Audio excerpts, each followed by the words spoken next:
Sasa kwa haraka haraka mimi nikutajie baadhi ya mambo ambayo yatamfanya mtu atoke kwenye umaskini. La kwanza kabisa, jambo la kwanza linalosababisha mtu awe maskini ni kutotambua kusudi la kuumbwa kwako. Na maana yake kinyume chake ni kwamba kama ukijua kile ambacho Mungu amekuumbia, hauwezi ukawa maskini. Nimetoa mfano wa mimi ninavyohudumia mahitaji mengi ya kifedha. Ila ukweli hela ninaipata kutokea kwenye mlango huu wa kuhudumia maisha ya watu kupitia huduma. Kila nikihudumu kama hivi nilivyo live hapa Facebook, wapi, Mungu anazidi kuniongezea watu ambao walikuwa wanifahamu. Hata usiku wa leo kuna watu wengine wanaongezeka kwenye maisha yangu ambao siwafahamu. Unaona? Kila siku. Na yule ambaye atabarikiwa na kujengwa, hata nisipomwambia baada ya muda, iwe ni mwaka, ni miezi, ni mingapi, baada ya muda utashangaa ameanza kunibariki na fedha au chochote. Kutokana na namna ambavyo maisha yake yanabadilishwa kwa kunisikia na kunifuatilia. Kwa ndivyo pesa zangu zinavyotengenezwa mimi. Kwa haki, kwa mfumo huo. Maana yake ni nini? Pesa yako imefichwa kwenye kusudi lako. Usipotambua kusudi la kuumbwa kwako, maana yake kwa lugha nyepesi umepoteza pesa yako. Kila mmoja Mungu amemwekea pesa, mali, utajiri na vitu kwenye kile ambacho ni sababu ya kuumbwa kwake. Kwa maskini wengi wanaamini hivi, kila kazi ni kazi ili mradi tu iwe halali. Ndivyo maskini wote wanavyoamini kwamba wewe fanya kazi yoyote tu ili mradi ni kazi halali, haujadhulumu mtu, hujaibia mtu, wewe fanya chochote tu. Fanya chochote tu. Ingekuwa ni hivyo kweli, nafikiri kwa bidii tulionayo ya kufanya kazi kusingekuwaga na maskini. Ni kweli. Kwa sababu kweli wavivu wapo, watu wasiojituma wapo, lakini nakuhakikishia watu wengi wanabidii. Wengi wanabidii. Yaani kati ya watu 10 ambao ni majobless na wafight na wafanye bidii kabisa, wanaweza kuwa labda hata 5 kwa 5. Kwa basi maana yake dunia ilipaswa iwe na matajiri nusu kwa nusu, maskini nusu. Hata kama kungekuaje. Lakini sasa umewahi kupiga hesabu?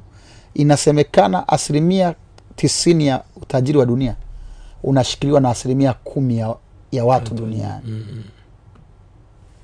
90% ya utajiri wa dunia upo kwenye mikono ya 10% ya watu duniani. Halafu 90% iliyobaki inagombania 10 zilizobaki. Hawa 10% walio nao miliki 90 ni watu walichojua. Kuna kitu wamekijua ambacho hawa 90% wanaogombania 10 zilizobaki hawajui. Kwa hapo hakuna Mungu, hapo hakuna cha laana wala mkosi, hapo ni taarifa tu. Sasa moja kati ya silaha za kumtoa mtu kwenye umaskini na hali ngumu alionayo ni kutambua kusudi la kuumbwa kwake. Kila aliyefanikiwa kiuchumi, kiushawishi na mwenye kugusa maisha ya watu wengi, huwa ni matokeo ya kugundua kitu ambacho atumii nguvu kukifanya. Kusudi la mtu ni nini? Ni kitu kile ambacho utumii nguvu kukifanya. Hiyo ndio sifa ya kwanza. Moyo wako unakipenda na kinahitajika katika jamii. Narudia tena. Kitu ambacho utumii nguvu kukifanya.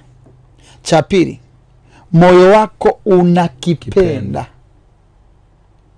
3, kina walaji au wahitaji wanaokihitaji hicho kitu katika jamii.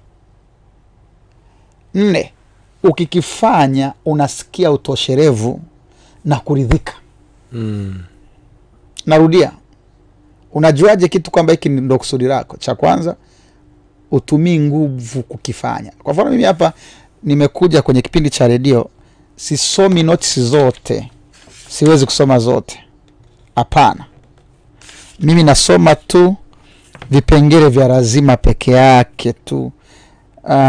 Vingine vyote natoa kwenye moyo wangu kwa sababu ni mimi niliandika kitabu hiki. Kwa kitu ambacho ni rahisi ukifanya, utumii nguvu, ujihangaishe. Naomba nitumie mfano wa wacheza mpira. Hata hapa Tanzania.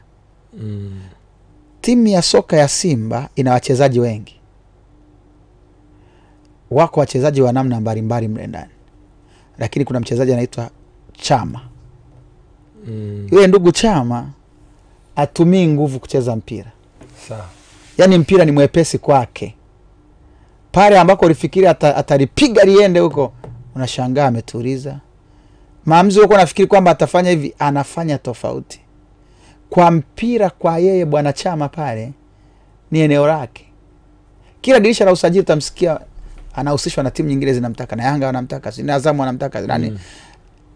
Kwa nini? Kwa sababu kila anachokihofa kwenye ile timu ni cha ajabu, lakini ukiangalia sio kwamba ndo anaongoza kwa kufanya mazoezi kuliko wenzake. Sio kwamba ndo anakimbia uwanjani kuliko wengine. Anafanya mambo yale ambayo uyatarajii. Kwa sababu kwake mpira sio kitu cha kufundishwa. Ni kitu ambacho kina flow chenyewe kwenye damu yake na mwili wake. Sasa na wewe kuna kitu ambacho unaweza ukakifanya bila kutumia nguvu. Inawezekana ikawa ni biashara. Inawezekana ikawa ni uimbaji. Inawezekana ikawa ni uandishi. Inawezekana ikawa ni kuongea. Inawezekana ikawa ni kuchekesha. Inawezekana yani kitu ambacho unafikiri Masanja anatumia nguvu kuchekesha? Au Joti? Hawatumii nguvu. Mimi nakwambia, unafikiri tu analala usiku mzima anasema kesho na kwenda kuchekesha sehemu fulani. Yani leo silali, acha niandae vichekesho 100. Nichague humo katika hivyo. Ukiona unahangaika hivyo, wewe umevamia kazi za watu. Toka katafute kazi nyingine. Wale wanachekesha automatic. Hakuna aliyemuingizia wazo Joti awe Andunje, achekeshe kama Andunje, achekeshe sijui kama sijui Ashangedere, wakati huo achekeshe kama Hami Mzanzibari, sijui mara achekeshe kama nani, kama nini. Yani yale yote ni ubunifu rahisi unaotoka ndani yake, kwa sababu hilo ni eneo lake. Tukupeleke wewe uone utakavyopuyanga. Utasikia unasema naomba script, naomba nisome. Ulisema hapa nifanyaje nisicheke sana, nitoe na hivi. Yani wewe utahangaika. Kwa nini? Kwa sababu unatumia nguvu. Hii kazi ninayofanya hapa kuna mtu ukisema wewe ufanye, utachapia mwanzo mwisho. Utakuwa na Bwana asifiwe. Bwana Yesu asifiwe. Haleluya. Haleluya. Amina. Mungu atusaidie sana. Taongea Mungu atusaidie nyingi, kwa sababu sio kazi yako hii. Lakini mimi hapa naangalia muda kwanza, wenyewe umenikimbia. Naangalia tumebakiza saa 1:30 na bado niko sura ya kwanza. Sijaongea chochote na hisi mimi. Ila unaweza kumeshaandika vingi huko liko. Nafanya nini? Hii ni kazi yangu. Hili ni eneo langu. Situmii nguvu. Lakini cha pili ni kitu ambacho nakipenda. Mimi ninafanya hii kazi muda wote. Wanaonifahamu wanaifahamu kabisa mimi ni mtu wa kazi. Yani utanikuta naandika Facebook, utanikuta video iko live, utanikuta niko na watu utakuona hiyo ibada iko hapa, kesho hapa. Ni ibada juu ya ibada, kazi juu ya kazi, sichoki. Wakati unafikiri huyu mtu alipaswa achoke jamani, anapaswa apumzike jamani, mimi nakushangaa. Mimi nipumzike tena? Simbona sijafanya kazi kabisa kwa uwezo wangu halisi na kwa kadi ninavyotakiwa kufanya. Mimi nakushangaa wewe. Kwa hiyo kuna kufanya vitu kwa urahisi. Hicho kitu ambacho unaweza kufanya kwa urahisi. Lakini cha pili, moyo wako unakipenda. Cha tatu, kinahitajika kwenye jamii. Na 4, ukikifanya unasikia nini? Utosherevu. Hicho kitu, ili mradi akina madhara kwa jamii, akiharibu jamii, akiharibu kesho za watu, hicho kitu ni kusudi la Mungu kwako. Ukishakijua kitu cha namna hiyo, unapaswa kufanya mambo kadhaa. Jambo la kwanza, jiboreshe sana kwenye hicho mpaka wewe uwe kinara. Usiseme tu mradi mimi nimeshajua mimi ni mwalimu wa neno la Mungu, basi nasubiria tu miariko na semina.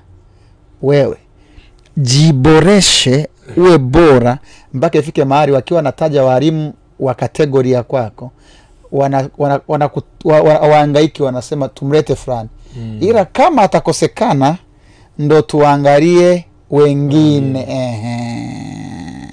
Ni kama sehemu yoyote kungekuwa nafasi ya mwalimu wa neno la Mungu, alafu na Mwakasege anapatikana muda wote, ratiba sio ngumu, kila mtu angetaka kumwalika kwanza mwalimu Mwakasege.